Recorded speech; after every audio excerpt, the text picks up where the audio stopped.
गतकाली Jantar Mantar parliament अभिमुखे छात्र छात्री माने मार्च करुवा समय जहाँ सब घटना घटिला ताहा अत्यंत निंदनीय अत्यंत बर्बरोचित एवं एथिपाई आमे बिजु जनता दल तरफ समस्त सांसद माने ता सहित मोर नेता श्रीजुक्त नवीन पट्टनायक मध्य अत्यंत मर्माहत और दुखित मध्य काली केंद्रमंत्री श्रीजुक्त नड्डा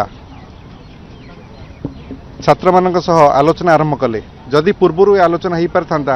हुए तो काली घटना को एड़ाई जा पारि था किंतु ताहा कले ना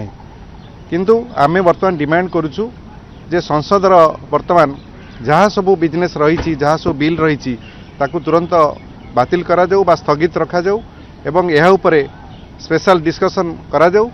यार डिस्कशन हेले शिक्षा व्यवस्था उपर डिस्कशन करा जाऊ काली जहाँ वायोलेंस है ता उपरे मध्य डिस्कशन करा जाऊ यह हमर दाबी ता सहित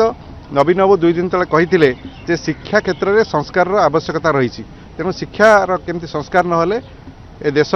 कुआड़ी जाऊँगी आपण मैंने जानते तेणु ताहा मध्य हमर डिमांड रहिबो तेणु आमे वर्तमान समस्त सांसद जो माने काली छात्र छात्री ता सहित अन्यान्य जो पुलिस भाई माने जो माने भी